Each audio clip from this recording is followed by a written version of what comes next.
Obrigado, minha amiga, meu amigo Roberto. Estava sem som, agora estamos com som. Bom, lembretes, vamos lá. Sigam a gente nas redes sociais. No Facebook, Sindicato dos Químicos de São Paulo é @Sindicato Químico SP e @Hélio Rodrigues Químicos. No Instagram, @Químico SP e @Hélio.Rodrigues13. Curtam e compartilhem essa live. A gente está aqui aguardando o contato com o Bruno Ramos, que é da Zona Leste de São Paulo, que é um produtor cultural, para discutir diálogo sobre igualdade racial, reflexão e desafios da juventude preta, pobre e periférica. Vamos ver se a gente consegue fazer o contato. Paulo Ferraz. Roberto, está com som agora, Roberto? Bom, a gente está com um pouquinho de dificuldade. Deixa eu ver se já conseguimos a conexão. Deixa eu ver se chegou pelo Skype.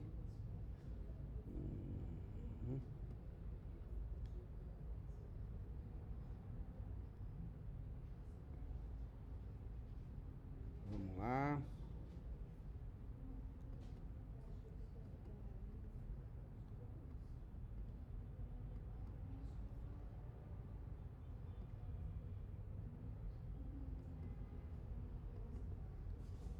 A Rafaela agora está com som. Obrigado, Rafa.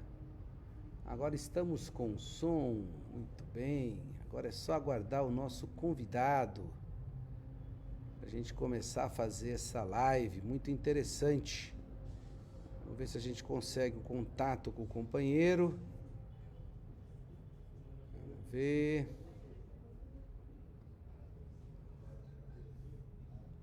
Vamos aguardar por aqui.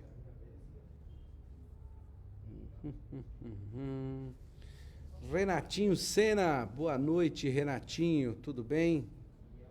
Bom, de todas as informações que nós temos, a gente ainda está em pandemia, estamos no distanciamento social, a gente ainda está com uma subida ainda muito forte dessa curva, são 1.352.708 casos de Covid-19,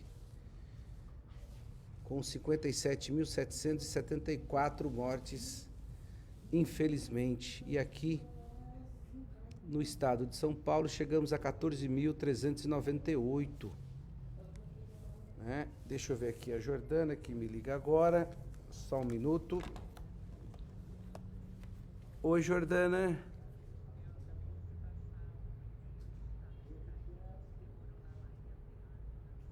Tá, mas ele tá me mandando. Você me mandou no e-mail? Tá no meu zap? Então já tô entrando. Beleza, vamos lá. Opa, vamos lá porque temos boa notícia. O nosso entrevistado da noite de hoje, cadê? Está aqui no Skype? Está no Skype ou está no WhatsApp?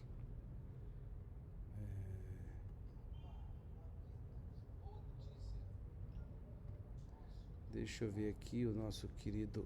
Opa, tá aqui o Bruno. Opa, vamos só já conectar o Bruno. Hã?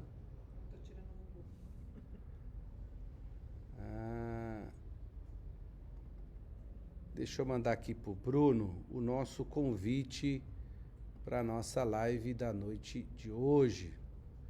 Vai demorar um pouquinho, mas sabe que aqui nós somos persistentes, né? Aqui a gente não tem problema com esse negócio. A gente vai fazer essa live mesmo. Porque o tema é muito bacana.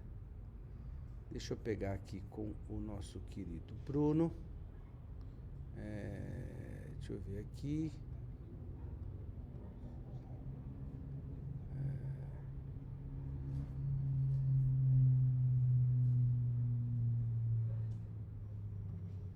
Deixa eu copiar o link.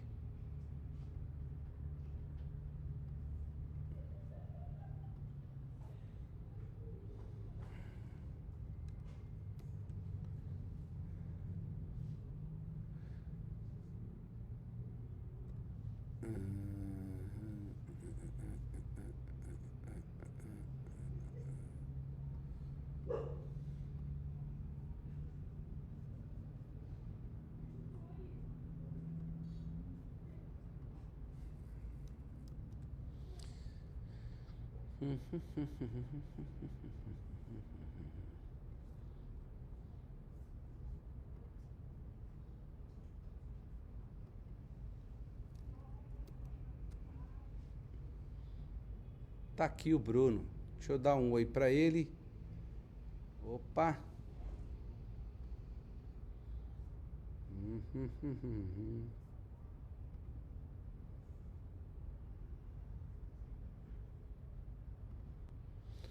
Ver se a gente consegue o contato com o Bruno.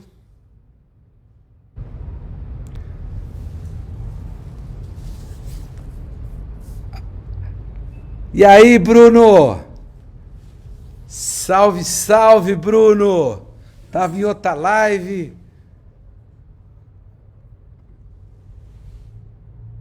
Opa, qual deles? O do município ou do Grande Laércio? Grande Laércio, Grande Laércio.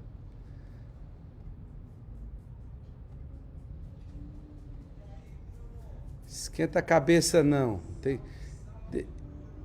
Agora você tá bem assim. Agora tá de boa.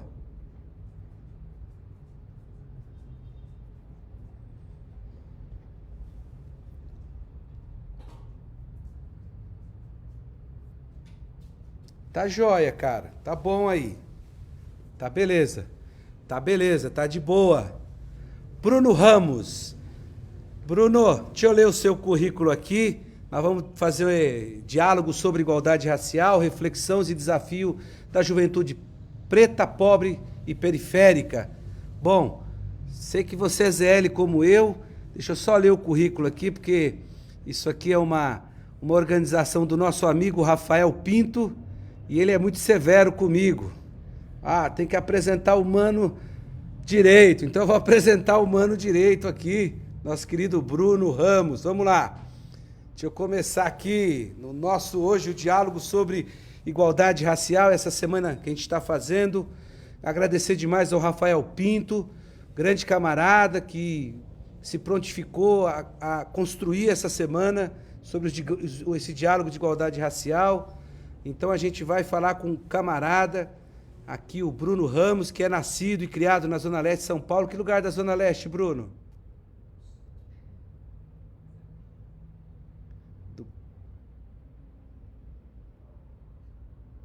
Opa, eu tô aqui, só aqui de São Mateus, meu irmão. Vamos lá.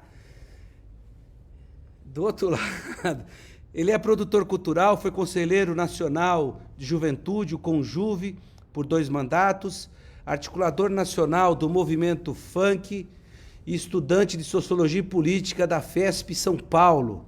Também é membro colaborador da Comissão Especial de Política Criminal e Penitenciária da OAB de São Paulo e articulador político do coletivo Favela no Poder.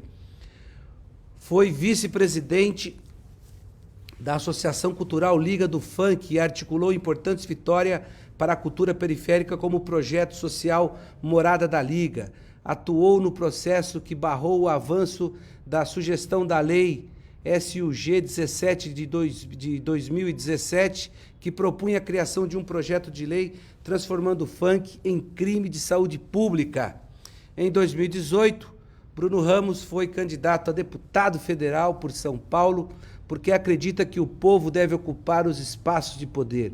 Para falar sobre este e outros temas, desde 2017 ele é colunista do Mídia Ninja e já teve seu trabalho divulgado em vários meios de comunicação e já está com a gente, depois desse longo e extenso currículo, o companheiro Bruno Ramos. Tudo bem, camarada?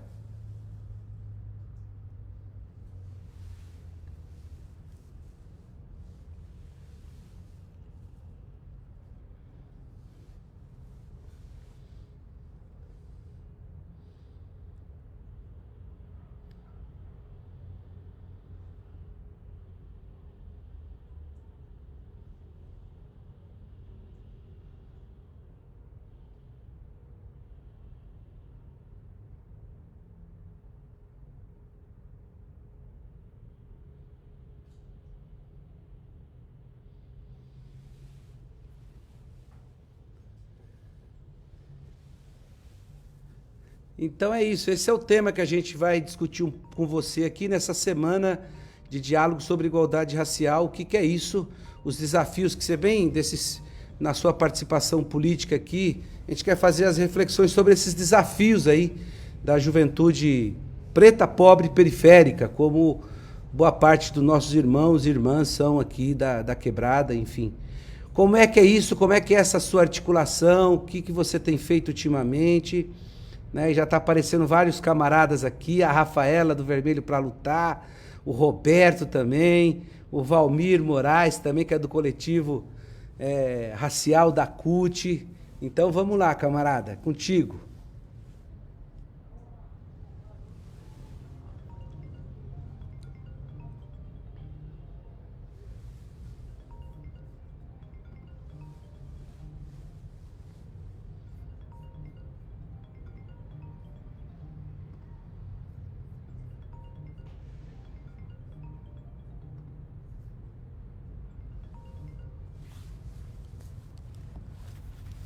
Oi.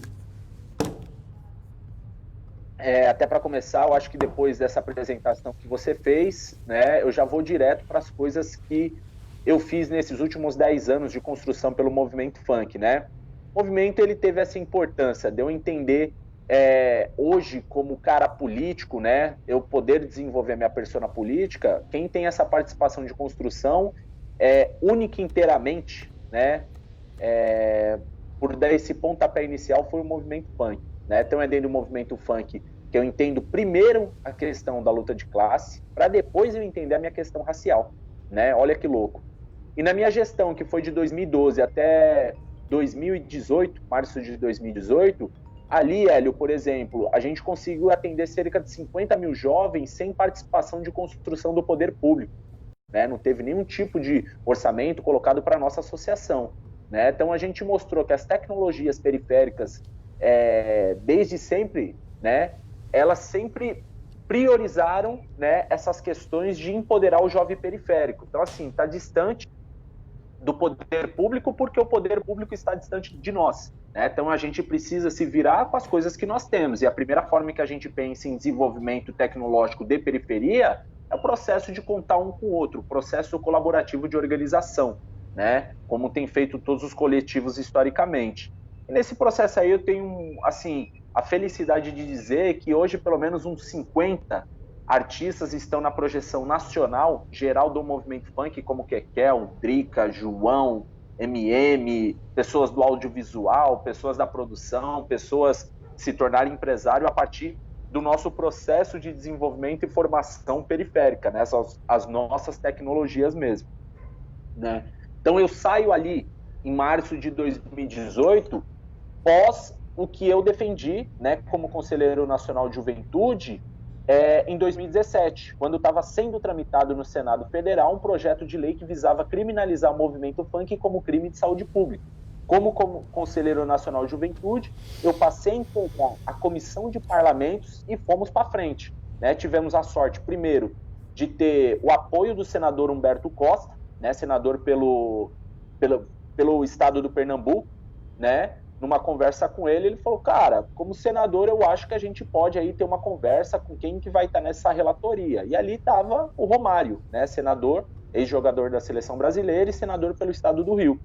E ali nós conseguimos fazer uma articulação que tivemos a possibilidade de conversar pelo menos com 23 senadores por essa comissão e uns 54 deputados federais. Então foi muito importante, primeiro, chegar nesse espaço e da forma de articulação política, né, mostrar que perante a Constituição, né, a tentativa de criminalizar um movimento organizado vindo da periferia, primeiro que era inconstitucional, né, pelo que nos garante no artigo 5º.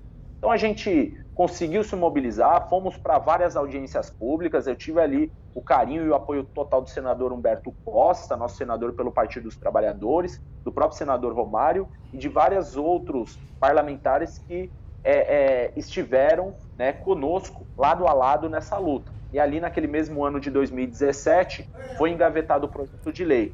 Isso é a primeira vitória, né? Essa primeira vitória, para nós, foi extremamente importante. E por conta dessas conquistas, Hélio, eu Em 2018, a convite do presidente Lula, eu topei o desafio de emprestar meu nome para aquele momento, né, que a democracia estava mais sendo afetada, né, mais sendo atacada, depois de um golpe que nós sofremos em 2016. Né? Então, depois de tudo que o Partido dos Trabalhadores pôde fazer para todos nós, eu achei que era muito importante que eu também pudesse entender, né, com todo o acúmulo histórico de ativista e militante, eu pudesse, né, entender como funciona essa relação de construção política institucional. Né? Então, esse é o legado que eu, como pessoa, né, e também de forma coletiva pela Liga do Funk, a gente deixa para esse movimento que ele tem aí cerca de 20 milhões de pessoas por todo o Brasil. Né? Então, eu fiz uma breve introdução para explicar um pouco do meu trabalho, do que eu faço, pensar políticas públicas. Sou um cara que vem da quebrada, morei em Curtiço, maior da vida. Depois eu fui lá para a favela do Pira, fiquei 10 anos, né? Depois entrei para a academia. Então essa relação, esse processo de desenvolvimento e empoderamento foi a cultura periférica que me possibilitou, né? A cultura, o funk, ele foi a porta de entrada para que eu entendesse todas as outras construções políticas, né, meu caro? Acho que é basicamente isso. Ah, que bacana. Essa experiência que você teve, Bruno, de disputar uma vaga para deputado federal, como é que foi isso? Como é que foi levar isso na quebrada, conversar com a rapaziada, com a moçada? Como é que foi isso? Primeiro que é um susto, né? Tanto para mim quanto para aqueles que estavam ao meu lado, né? Porque assim, nós que somos de quebrada, Hélio, né? E a quebrada tem vários processos de quebrada. Eu era, morei em barraco, né? Barraco mesmo, era um 4x4 com 4 irmãos e criado pela minha mãe. Então, alguém que sai de um lugar como esse, a gente tem um problema na nossa autoestima que é totalmente destruída pela política, ou melhor, pelo racismo estrutural institucional, que a gente nem acredita que vai passar dos 20 anos de idade. Né? Eu consegui passar dos 20 anos de idade, cheguei até os 30 anos de idade, e quando chega uma candidatura dessa, uma oportunidade para levar as nossas ideias, as nossas articulações e ecoar as narrativas de um movimento criminalizado, ou melhor, o mais criminalizado, hoje, maior movimento cultural criminalizado no país, para fazer essa disputa institucional, né, foi muito importante. É um processo muito duro, né, cansativo. Eu costumo dizer que do processo de desenvolvimento de experiência em tão curto tempo de espaço, né, foi um dos mais assim sofridos, mas foi o mais importante da minha vida. Porque como ativista e militante, o meu discurso, o meu repertório, ele contempla muito bem para quem vem desses movimentos. Para quando nós vamos fazer essa disputa institucional, ele precisa ser adaptado com a realidade da construção institucional. Porque eu estava indo disputar um dos cargos legislativos mais importantes a dimensão macro do que é Brasil, né? E que qualquer projeto de lei nesse espaço dentro do Congresso Nacional, ele não ia reverberar somente para a capital, para a cidade de São Paulo, ou para os 645 municípios do estado, né? E sim para 5.570 cidades. Então, quando a gente pensa que o nosso movimento, ele é um dos movimentos mais diversos e plural do nosso país, então, tendo essa oportunidade de disputar, era também para ecoar o que nós estávamos pedindo, né, de políticas públicas para reverter para dentro dos movimentos, que hoje é o movimento que mais dialoga com os jovens das periferias de todo o Brasil. Então, passar por essa experiência, eu tive que aprender no meio do caminho várias coisas que não se aprende em lugar nenhum, a não ser na própria disputa institucional. O Claudinho, você conhece o Claudinho, nosso querido amigo Preto Claudinho, foi candidato também. Foi muito interessante o que o Claudinho também nos fala sobre esse processo todo. Bruno, tem uma rapaziada aqui com a gente na live, deixa eu ler pelo menos o nome delas, porque à tarde a gente fez aqui a live e atropelou a galera que apareceu aqui. Para vocês entenderem, o Bruno tá pelo Skype comigo e eu tô pelo programa, ele tá sem acesso aí às perguntas, e eu vou tentar ler aqui para ele, ó. O Roberto do Vermelho manda um boa noite, a Rosana de Lucena também, a Camila, o Paulo Ferraz do Coletivo do Maurici, o Henrique lá do Itaim Paulista, a Fernanda, a Rafaela do Vermelho, o companheiro Renatinho também está por aqui, a Bia Santana, o Rafael Pinto. Teve uma hora que o pessoal falou assim, o Bruno tá sem som, e ficaram aqui uma meia hora só postando o Bruno tá sem som. Mas agora o Bruno tá com som. A Lenilda, a Edith, o Roberto Silva. E o Roberto Silva fala aqui, é uma intervenção do Roberto, ver se dá pra, deixa eu ver se eu consigo passar para você essa intervenção, ô Bruno. Boa noite, Hélio. Tô com som? Você tá com som? Não, já tá resolvido faz tempo. É que no começo o som não veio, mas tá de boa, o pessoal já tá com som. O Roberto Silva, boa noite, Hélio, aqui é o Roberto, tesoureiro da Associação do Morro do Macaco, ali na divisa com Diadema. Manda um boa noite para você, fala dessa jornada importante que é de você estar pontuando e colocando a questão racial. Então é muito importante essa semana de debate que nós estamos fazendo, né? Quem puder acompanhar, depois se não der para acompanhar no horário, vai estar disponível lá no YouTube, todas as 10 lives que nós estávamos fazendo constantemente, essas lives aí. O Rafael Pinto, nós fizemos uma conversa, ele falou, olha, vamos fazer aí uma semana mais puxada e discutir vários temas. O único problema que teve, que o Rafael Pinto tá na live também, viu, Rafael Pinto, aqui, uma parte dos camaradas tá bravo comigo porque eu não incluí o nome deles essa semana. Então a gente vai ter que fazer outra para incluir toda a comunidade nossa aí que acompanha a gente nesses debates aí. A Rosana também reclamou do som, mas já tá aqui, o Valmir, o Ronald lá de Franco da Rocha também mandando um salve aqui. Bom, deixa eu ver mais aqui, quem tá mais aqui, a Jordana Assunção de São Mateus também tá dando um alô aqui, a Áurea Barbosa também já faz uma intervenção. A discriminação racial está cada vez mais presente no dia a dia, a difícil luta para combater o racismo. Eu já tinha falado no racismo estrutural, nós fizemos uma live com o Rafael Pinto só para discutir racismo estrutural, foi muito bacana a contribuição do camarada Rafael.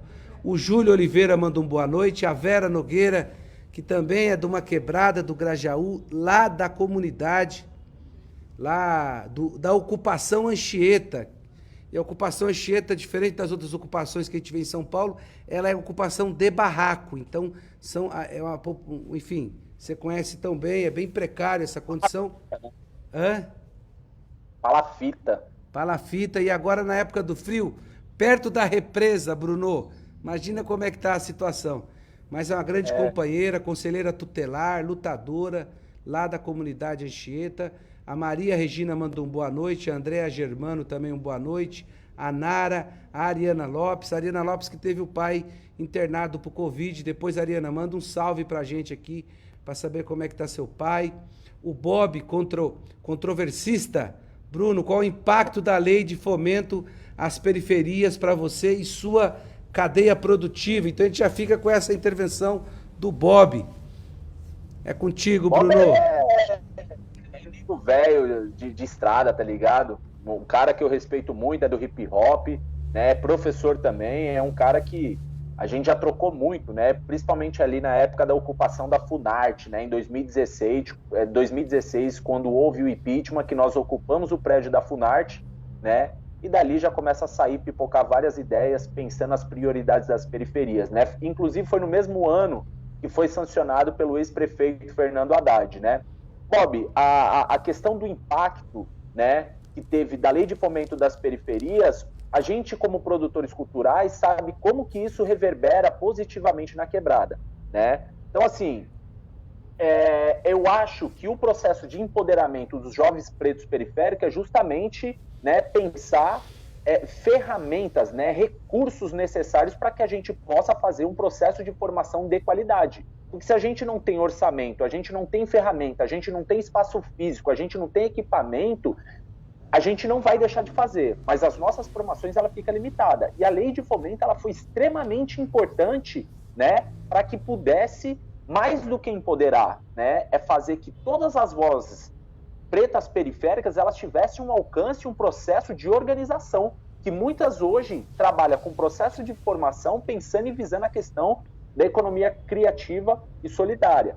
Eu mesmo fui um dos contemplados em 2016 e qual foi o desafio? A gente montar uma casa onde nós pudéssemos trazer outros jovens para morar. Então, por exemplo, Hélio, eu fiquei numa casa, alugamos uma puta de uma casona, com uma estrutura bacana, tal, né? E abrimos um edital interno para convidar 60 jovens para passar um ano, uma temporada de um ano e meio, mais ou menos, né? Morando comigo nessa casa.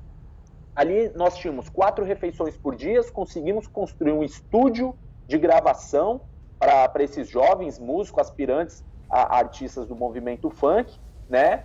E trabalhando o processo de programação e desenvolvimento tecnológico todos os dias, né? Então ali a gente abriu 3 etapas de curso. O curso para discutir as questões de produção cultural, o curso para discutir a questão da comunicação em redes sociais e o último curso, né, com processo de formação, né, e gerenciamento de carreira artística.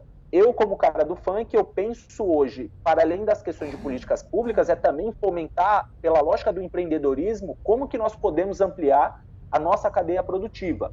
E o movimento funk, que bebeu muito na fonte aí do samba, bebeu muito na fonte do hip hop, a gente está tentando dar continuidade sem perder o laço e o lastro de quebrada que sempre nós fomos e que sempre nós temos, né?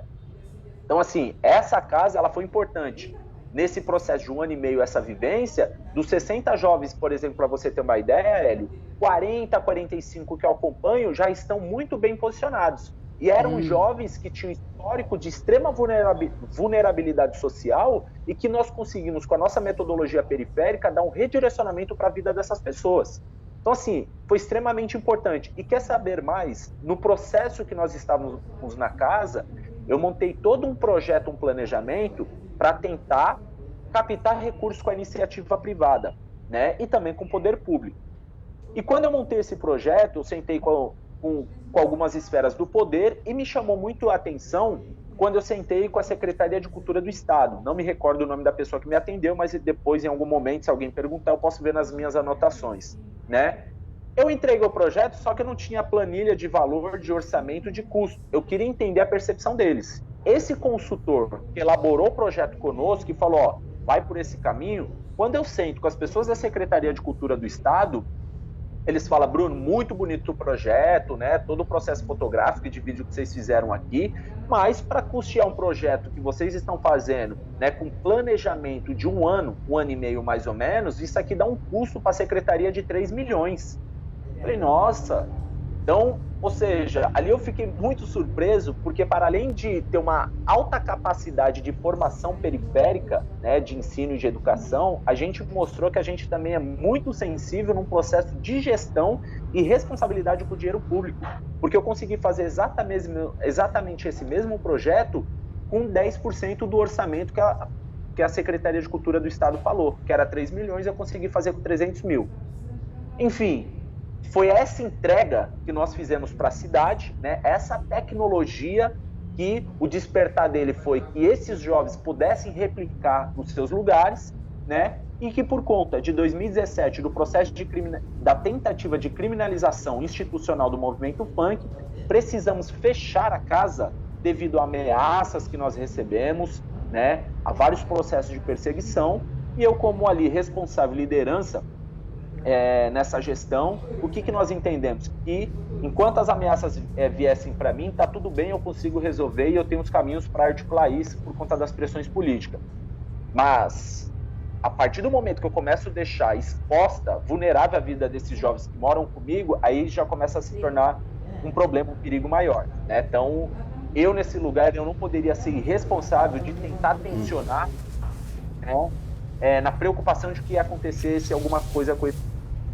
E o movimento, né, a lei de fomento das periferias, que foi contra mais de 30 coletivos no ano.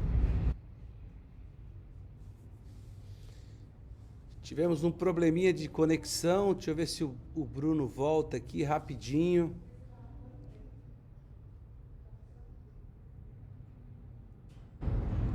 Opa, reconectamos. Me derrubaram aí e tal. Tem os movimentos conservadores são muito fortes ainda, Bruno. Mas estamos aí de novo. Os movimentos conservadores são muito fortes ainda, mas a gente resiste, tem problema nenhum não. Pode ir lá. Opa, tivemos mais um probleminha de falha. Vamos lá, a gente vai de novo aqui reconectar com o Bruno.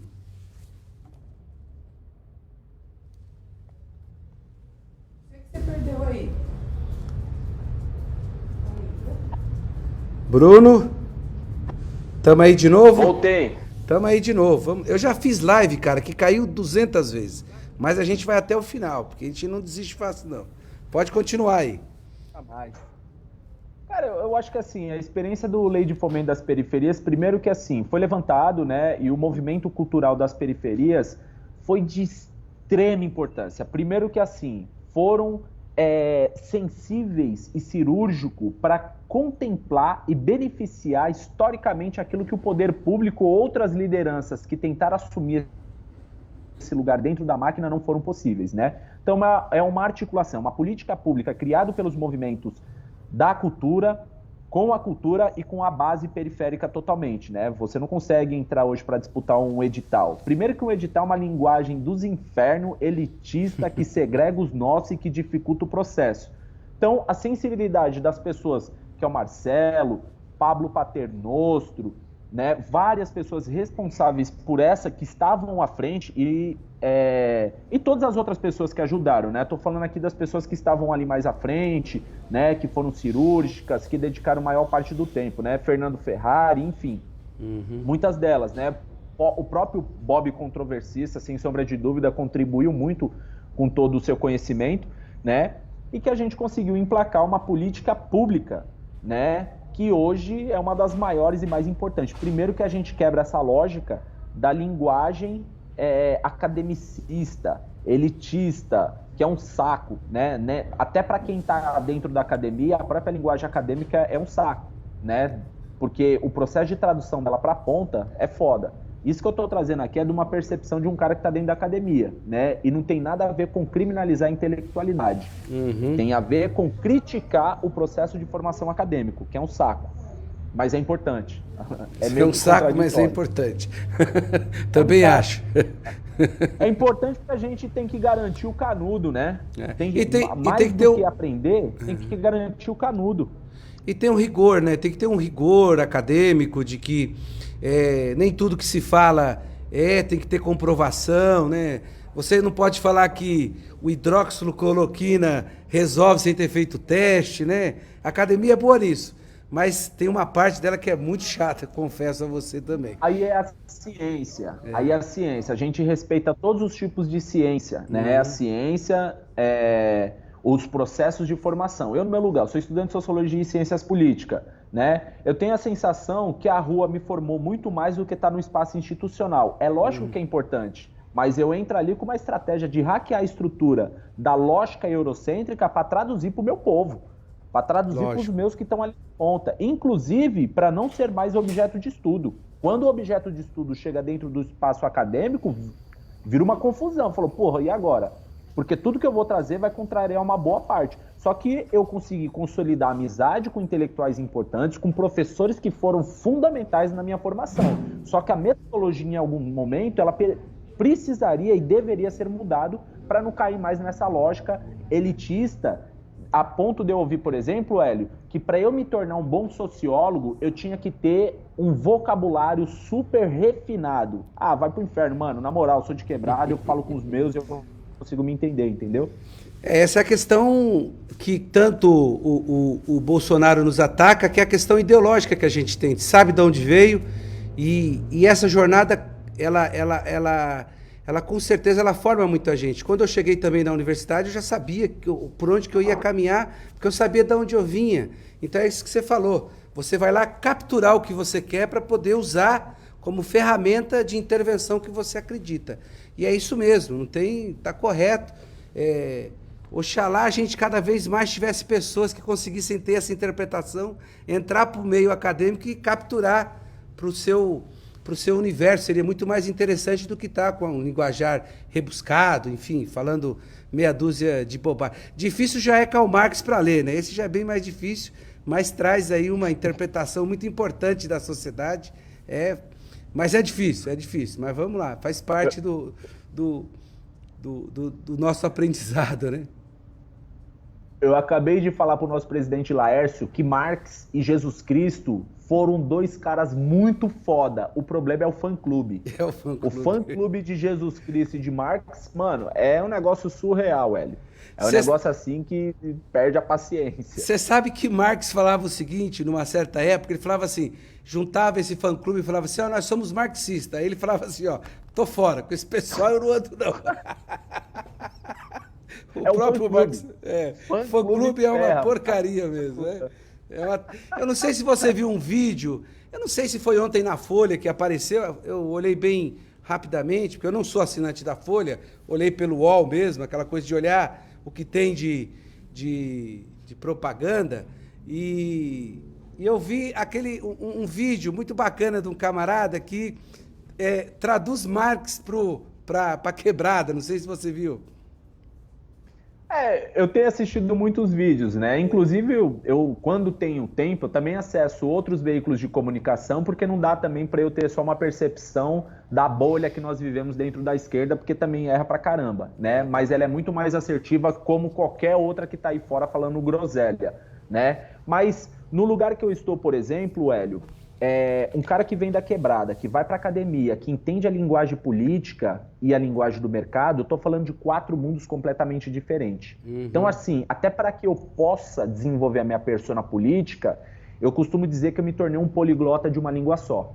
Então, no lugar que eu estou, obrigatoriamente, eu não quero só discutir quebrada, eu tenho que discutir tudo numa perspectiva de entender a complexidade de sociedade que nós vivemos, para desenvolver cada vez melhor e ser mais cirúrgico com a própria quebrada. Então vou ter que falar, né, com todos os tipos de lideranças, para que eu tenha sensibilidade, né, e falar para eles, não tem errado. Porque assim, quando eu estou no extremo leste, para o extremo sul, as prioridades e realidades são muito parecidas, só que a sua está desenvolvendo uma coisa e outra. E no meio do caminho existe uma outra conjuntura, né? Existe uma outra realidade de pessoas de classe média que também são de esquerdas, muito parecida com aquelas de esquerdas, com pensamento, só que as prioridades são outras. Então, se eu não entender, né, essas dimensões e o plano de prioridade de cada um, eu no lugar que estou discutindo políticas públicas, eu não vou ter sensibilidade, porque se eu estou falando para tentar atingir o máximo de pessoas possíveis, eu tenho que ser cirúrgico e principalmente ter empatia. Inclusive, né, lembrar que empatia é uma construção política. Você não nasce com isso, né? E eu sugiro até um texto muito importante que é de um intelectual negro chamado Gabriel RG, que ele discute a empatia como construção política, né? Então, isso é muito importante para oxigenar as nossas ideias e melhorar nosso repertório cultural, intelectual e político também, né, Hélio? Deixa eu ler aqui mais uns camaradas e camaradas que estão aqui na nossa live, porque hoje com a Natalina aqui a gente leu muito pouco e o pessoal cobrou muito. Falou, poxa, só vocês falaram e não leram o que a gente passou por aqui. A Arlete está aqui, manda um abraço, o Fernando Porto. A Vanessa Nascimento fala que a maior expressão do preconceito racial no Brasil está justamente na negação desse preconceito. O João Batista também está aqui. Bom, aqui a Ariana faz uma referência ao Bruno, crânio esse Bruno, olha, tá vendo? Que já está com seu fã-clube. Albecir lá da Brasilândia, manda um boa noite aqui pra gente. A Viviane Oliveira, lá do Itaim, também do Robru, manda um boa noite. O Valmir, é isso aí. Essa aqui é a galera que apareceu agora novamente aqui na nossa live. Ô Bruno, eu queria que você tocasse nos assuntos que você acha mais pertinente para a gente estar, enfim, passando para esse pessoal nessa semana que a gente está discutindo com relação a essa questão dos acessos, né, sobre a cultura. Na minha época, eu já estou com 51, Bruno, eu já estou meio tiozinho já da quebrada. Eu fui criado foi criado em São Mateus e eu tô aqui com o sinal ruim porque eu tô aqui em São Mateus. E você sabe que o sinal na quebrada é complicado. A gente sempre falava em contracultura, né? Contra essa cultura americanizada, eurocentrista, mas aqui a gente teve muita influência hollywoodiana, dessas coisas todas. É melhor gostar do Pateta do que do Saci Pererê, então era complicado aqui. A sua geração, você está há quantos anos, Bruno? Eu tenho 33. Ah, você tá igual o Idade Rafael. de Cristo. Você tá igual o Rafael Pinto, hein, meu irmão? Rafael Pinto tá com 71. Exato. Falei, Rafael, como é que você tem 71? Não, mas você é de uma geração interessante pra gente conversar. Como é que é? Qual é essa percepção que você tem? Apesar que você já tem uma questão política muito bem já desenhada, muito bem definida, sabe se localizar em tempo e espaço, sabe, enfim, quais são o caminho que tem que ser trilhado. Mas esse grupo que você se articulou, as pessoas que você se articula, qual é a percepção delas? Como é que elas enxergam esse mundo que a gente vive tão desigual, profundamente reaça pra caramba, sempre foi, e só vem aprofundando isso?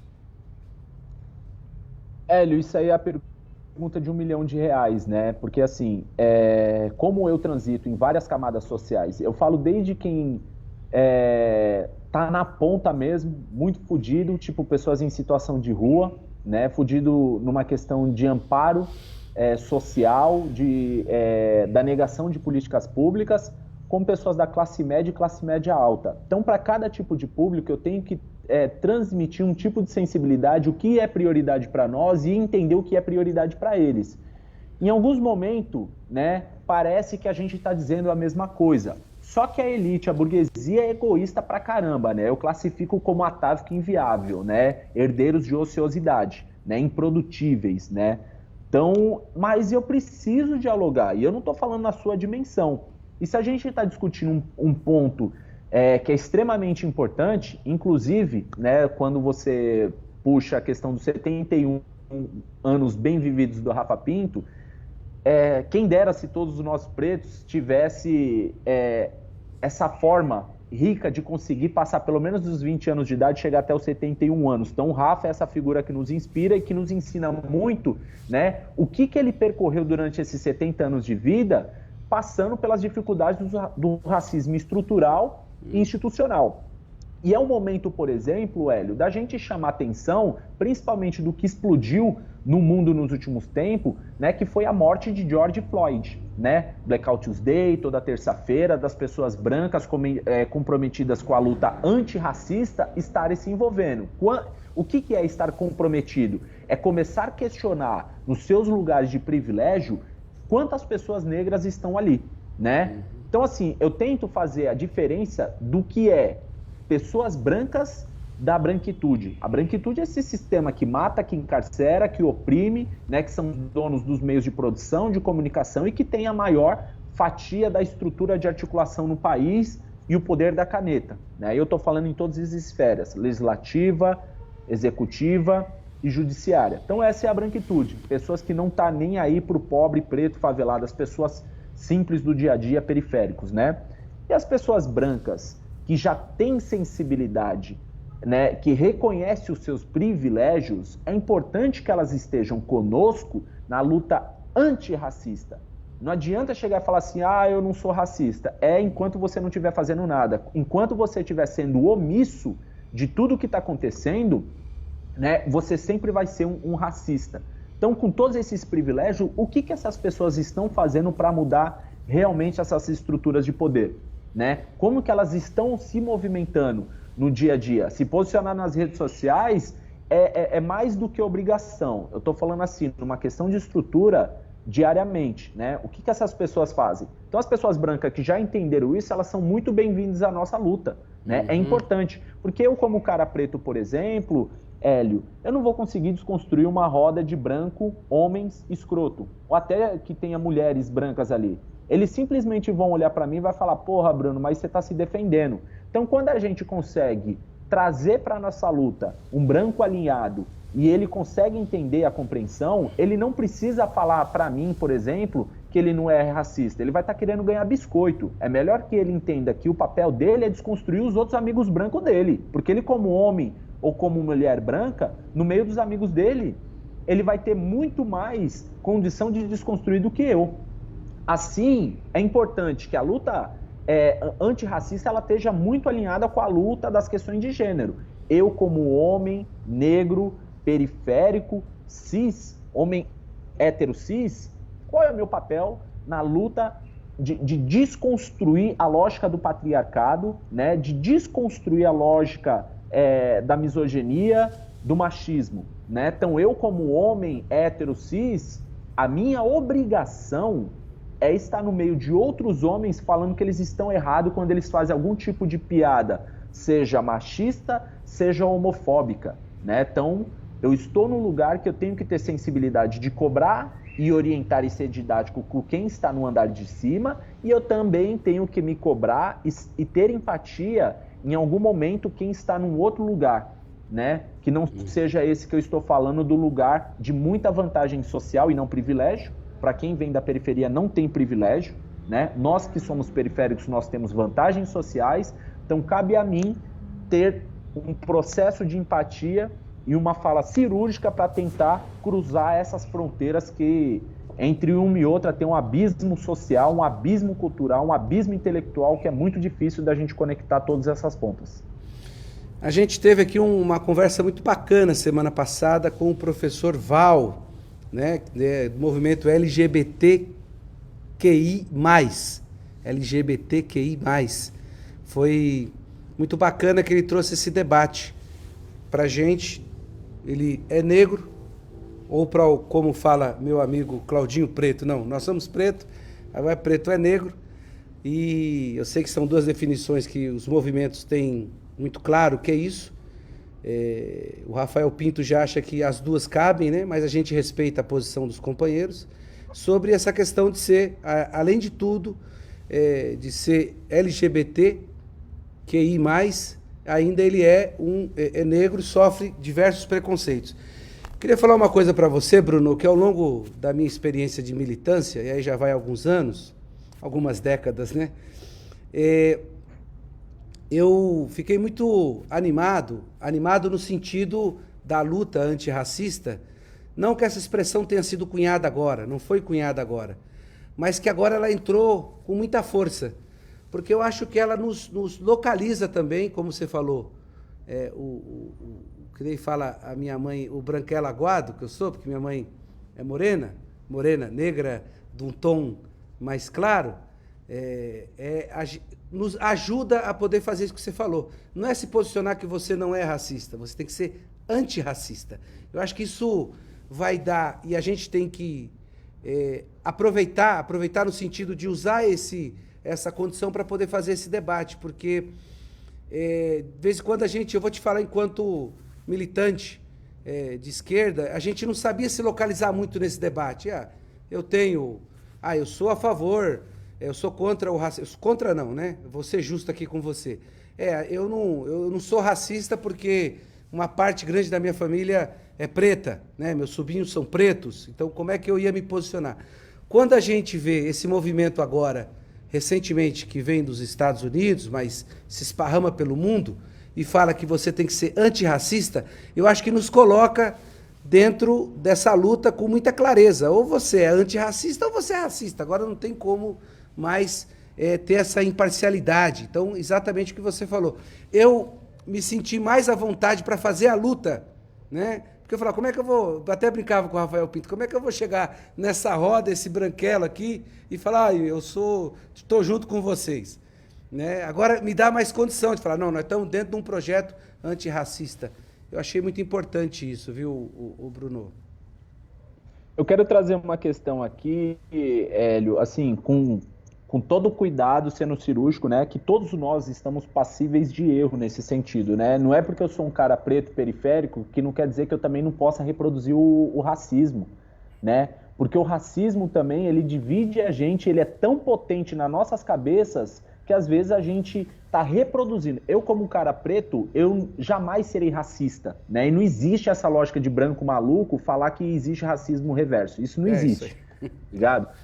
Mas assim, eu como cara negro, eu posso também reproduzir. Então eu tô num lugar que eu todo dia tenho que me policiar para ver se eu não tô cometendo esses equívocos e reproduzindo essa lógica. A primeira coisa, Hélio, é que assim, não é porque vem de uma família negra, ou porque é casado com uma pessoa negra, né, ou porque tem um amigo negro, que não quer dizer que você não seja racista. Né? E que, inclusive, isso é um dos debates que nós fazemos dentro dos movimentos, que isso não quer dizer nada. Você casar, você ter mãe, ter pai, né, sendo branco, né? Porque praticamente somos frutos de um processo de miscigenação. Uhum. Ter aquelas pessoas, até para não cair dentro da lógica do colorismo, mas quando o Rafa Pinto fala preto e negro, são, dentro da nossa luta, é extremamente importante, né? Porque tem pretos de pele clara e pretos de pele escura. Então a gente precisa entender, isso está dentro do colorismo. Eu, por exemplo, depois que eu assumo meu cabelo crespo, natural, as pessoas olham para mim e falam, caralho, irmão, você é negão mesmo. Ou seja, enquanto eu tô com o cabelo mais batidinho de boné, passava batido para algum público. Mas eu era muito preto para um público branco, ou às vezes eu quase me tornava branco para um público muito preto. Então, a estrutura, se tem um crime perfeito, né, que foi criado pela branquitude, é o racismo. O crime perfeito da branquitude é o racismo. Ele é tão potente que nos coloca.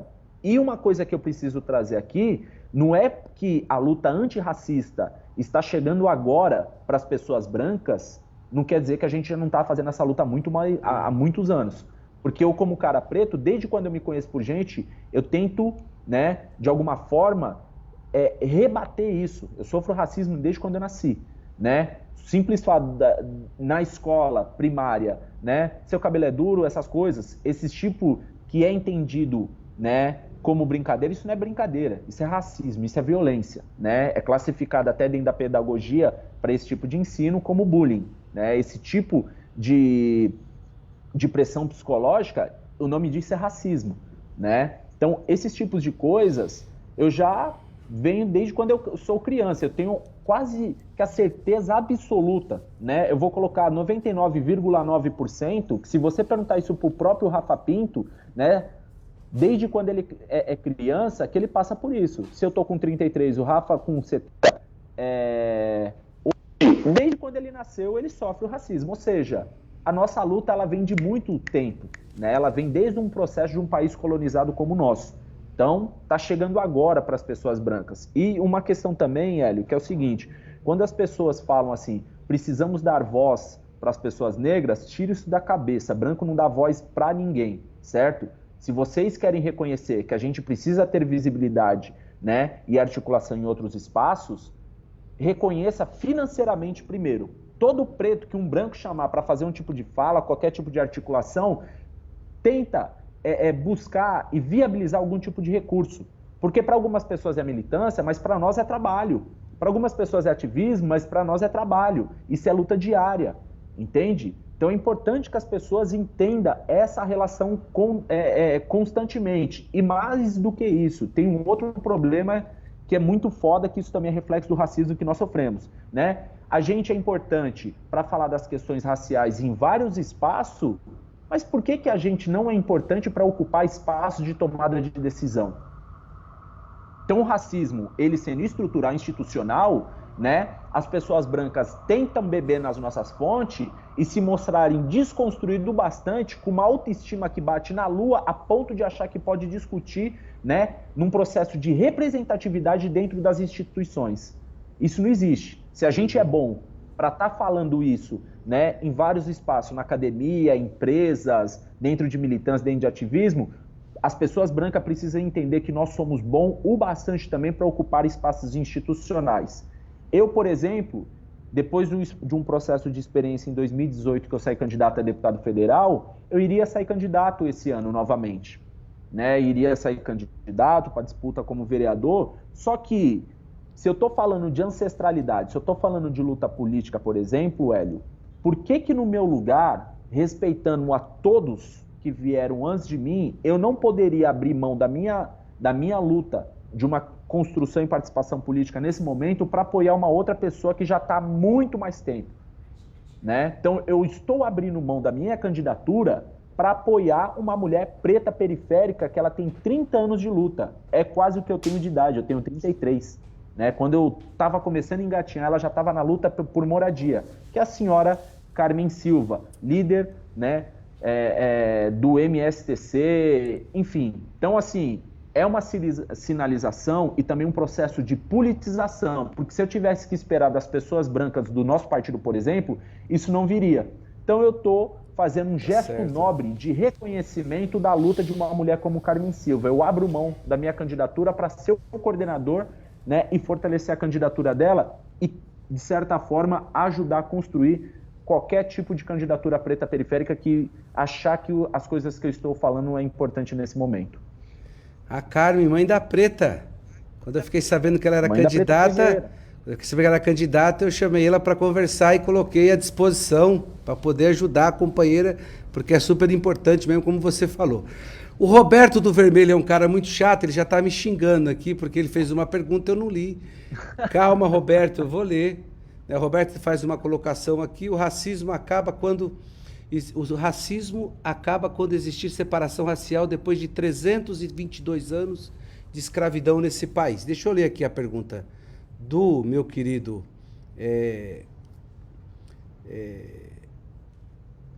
Roberto. A Rafaela fala aqui, boa noite, Bruno. Com a morte de George Floyd, foram 7 dias de protesto e aqui no Brasil morre um jovem negro periférico a cada 24 minutos, porque nos Estados Unidos e em outros países a revolta é maior, né? Ela pergunta no caso.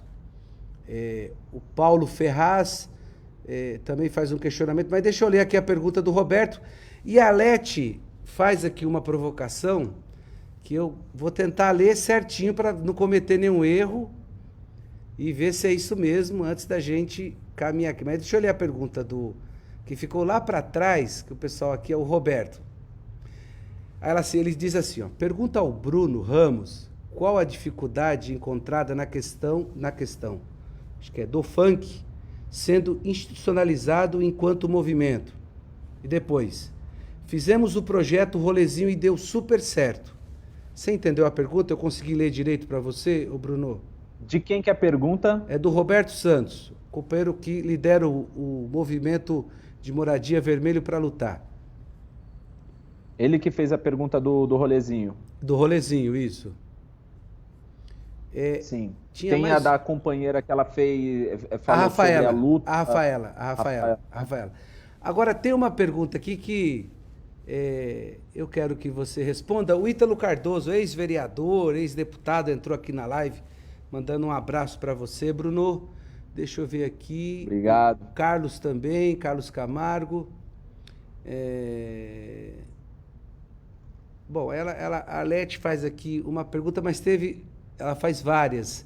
Mas tem uma pergunta dela que eu achei muito interessante para você explicar, que tem a ver com essa questão de cota, que eu acho... Ela faz várias intervenções, Bruno, defendendo a questão racial, mas eu acho que nesse momento agora que você conseguiu colocar no eixo uma série de questões, eu acho importante você colocar no eixo essa questão, que ela fala aqui o seguinte: eu respeito muito a raça negra, e responda com carinho, tá, Bruno? Eu respeito muito a raça negra, para mim é tudo igual, não tem diferença. O importante é que temos que estar na pele deles para sentir. Bom, depois ela faz mais uma outra que eu acho que vai também, que ela fala sobre a extinção de cotas, que eu queria que você... Aqui, essa aqui que eu achei... Na verdade, era essa que eu queria ler para você, tá? Não deveria existir cota racial em nenhum lugar e sim igualdade para todos. Assim acabaria com esse racismo. Que eu acho que aí é um... Eu estou te dando aí um menu bastante interessante para você explicar para as pessoas uma série de questões importantes que eu acho que você vai colaborar muito. É contigo, Bruno. Qual é o nome da senhora que fez a pergunta que não tem diferença? Arlete. Ela fala assim, que não deveria existir cota racial em nenhum lugar e sim igualdade para todos. Assim acabaria com esse racismo. É que Primeiro que assim... Você entendeu? Porque eu não posso errar na Não, leitura entendi. aqui. Ah, beleza, Não, então. tá tranquilo. Primeiro que o racismo é fruto de um país colonizado, né? E com essa falsa abolição de 132 anos que empurra, que hoje, ao meu entender, ao entender de muitas pessoas do movimento negro, que as favelas, que as pessoas que nós moramos, nós que viemos das periferias, são quilombos urbanos. Quando você faz uma abolição da escravatura, né, e você não dá dignidade para essas pessoas, né, você prefere ter uma gestão naquele período, né, pós-abolição da escravatura, que prefere priorizar pessoas, imigrantes vindo da Europa, do que valorizar os pretos que foram escravizados nesse momento. Então empurra diretamente, né, fora as aberrações que foram feitas nesse período, né, de 1888. O que acontece? Primeiro que o racismo não é por conta das cotas. As cotas, o objetivo dela é a reparação histórica que o país não teve condição, né, de dar dignidade para o seu povo preto. Então é 132 anos de falsa abolição. Uma vez que você mantém um povo escravizado e você não dá dignidade de moradia, você não dá dignidade para que essas pessoas possam viver, né, elas naturalmente voltam a trabalhar ou, enfim, mal remuneradas trabalhando para os senhores de engenho, né? Então esse processo do racismo, e que a senhora Arlete vê que não tem diferença de raça, é tudo igual, eu quero responder essa pergunta fazendo uma provocação e um processo de reflexão para ela mesma, né? A senhora como mulher, né? A senhora se acha, por exemplo, que a senhora tem os mesmos direitos que homens? Quando eu faço essa pergunta para a senhora como mulher, tenta enxergar os homens na sociedade, né? Como eles têm muito mais benefício. Desde berço, nós homens, eu como homem hétero cis, eu fui criado para pensar o mundo. As mulheres foram criadas, de certa forma, pela essa lógica de certa forma não, pela lógica do patriarcado, as mulheres foram criadas para ficar dentro de casa, submissas a homens, né? Até pouco tempo, vocês mulheres não poderiam nem votar, assim como nós negros também não poderíamos votar.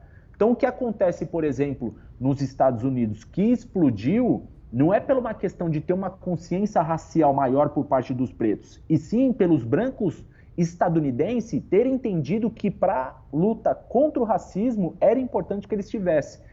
Assim, eu arrisco a dizer que qual branco aqui no Brasil se colocaria na linha de frente de infantaria, fazer cordão de isolamento, né?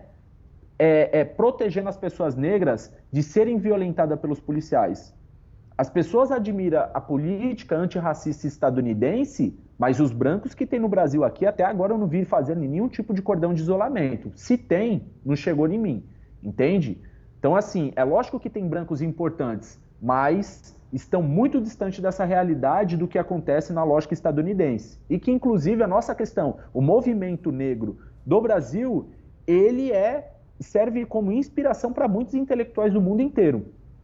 Se não fosse pessoas como Rafa Pinto e todos os outros que pavimentaram as vias para que nós estivermos aqui, né, intelectuais como Sueli Carneiro, o que seria dos nossos pretos? Se não fosse o movimento negro, o que seria da cultura periférica? Se não fosse o movimento negro, o que seria das políticas de saúde? Se não fosse o movimento negro e das mulheres, o que seria a política de moradia? Então, assim, nós já construímos muito. O que nós precisamos fazer agora é tensionar cada vez mais para que os brancos tenham consciência.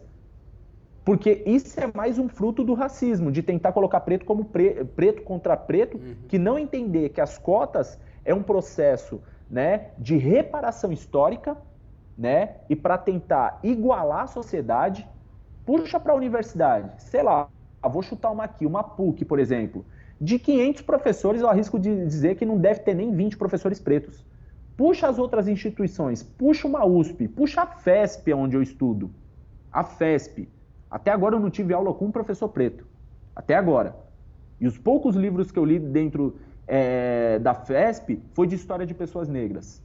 Como que essas pessoas vêm falar que por conta das cotas é por isso que está acontecendo o racismo? Ou seja, eu também não vou ficar explicando uma história de mais de 500 anos de racismo. Eu acho que minimamente, antes dessas pessoas perguntar para uma pessoa negra se existe racismo ou não, eu acho que ela tem que acessar um conteúdo histórico, e está simples. Joga lá no Google, racismo, e vai sair vários artigos de vários e várias intelectuais que vão explicar, né? Podem assistir uma aula como do Rafa Pinto, podem assistir, por exemplo, dedicar 1 hora e meia do seu tempo para assistir a entrevista do Silvio Almeida no Roda Viva.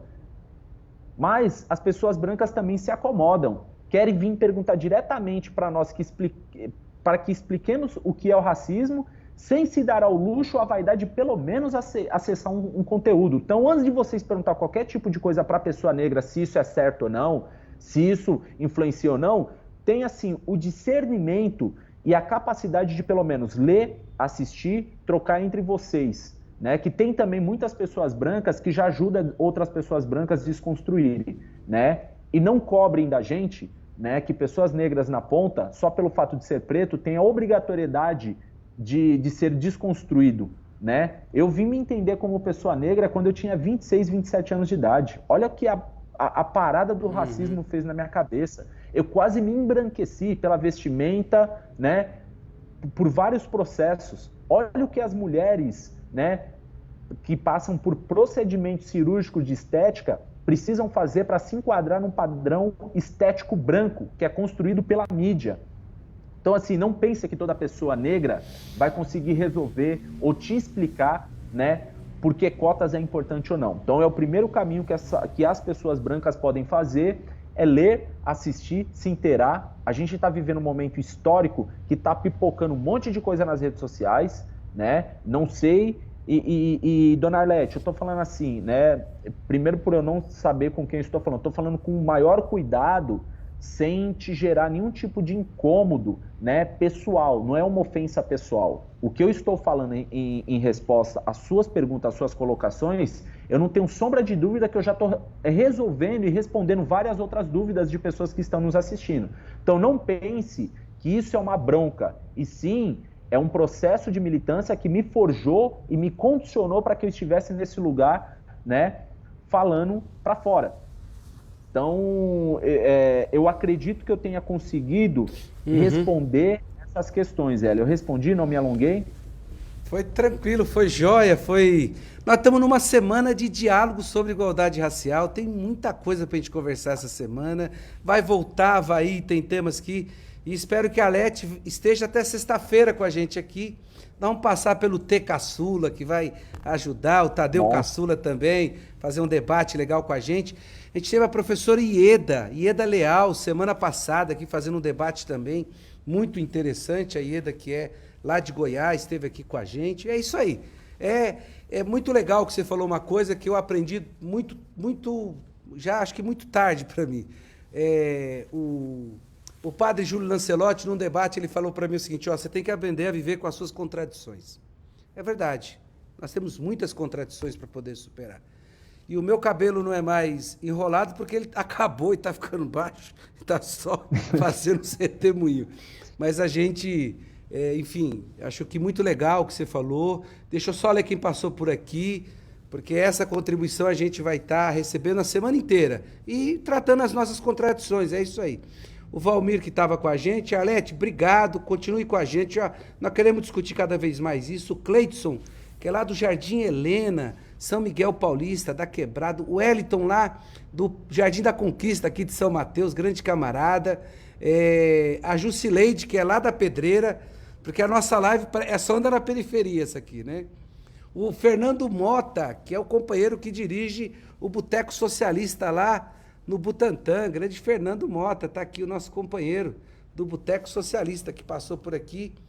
E o Ítalo Cardoso diz o seguinte, falando que eu não sou branco não, é verdade, então acho que eu estou naquela coisa do tom mesmo, né? Só vim olhar a minha família, a gente sabe onde a gente está. Meu querido Bruno, foi fantástico, essa live vai ficar gravada, vai lá para o nosso YouTuber, onde nós temos mais de 150 lives e com muita discussão sobre a questão racial. E essa semana a gente vai fazer um debate muito intenso, você contribuiu muito. E eu queria que você fizesse as suas considerações finais e falasse aquilo que você quer falar, meu irmão. Fica à vontade. Meu irmão, eu agradeço imensamente, né? Agradeço a sua pessoa, né?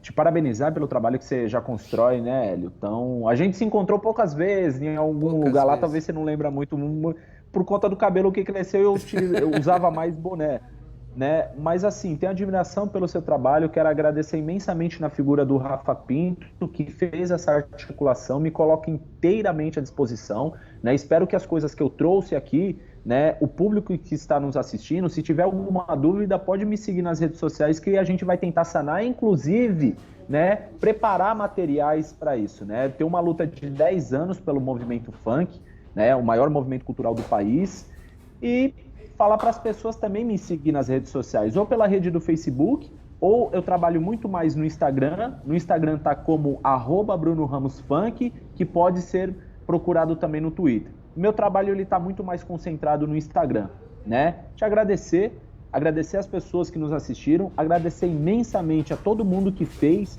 todos os tipos de pergunta. Obrigado, né, a todas e todas, e muito boa noite, meu irmão. Tamo junto sempre. Valeu, tamo junto. Peço desculpa ao pessoal que entrou agora fazendo as perguntas, mas nós já passamos 13 minutos dessa conversa. Valeu, fica com Deus, axé, tamo junto. É isso aí, muito obrigado, cara. Valeu, Bruno. Forte abraço, meu irmão. Me sigam lá, sigam lá no Instagram, que eu tenho meus artigos que eu escrevo pra Mídia Ninja, vocês vão acessar uma porrada de coisa aí. Fechou, meu irmão? Valeu, meu irmão, tamo junto. Valeu. Boa noite, até mais, tchau, tchau. É isso aí, companheiros. Nós acabamos aqui a live, estamos acabando essa live muito bacana com o Bruno.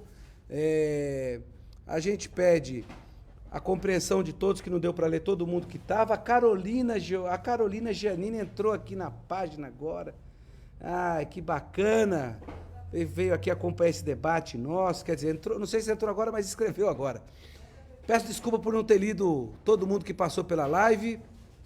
A gente continua com essa semana sobre o diálogo racial. Nós tivemos esse importante debate aqui hoje com o Bruno Ramos, que é uma liderança do movimento funk, compartilhou sua experiência de jovem, que começou a militância política enfrentando todas as dificuldades que os jovens negros da periferia têm para romper as barreiras do racismo institucional e estrutural. Ele nos falou sobre a cultura da periferia, sobre os preconceitos que essa cultura encontra nos setores mais conservadores, mas principalmente de que como essa produção cultural tem sido instrumento para redirecionar a vida de jovens que vivem em situação de extrema vulnerabilidade. A periferia resiste e precisa de políticas públicas voltadas para o fortalecimento dessas iniciativas que são expressões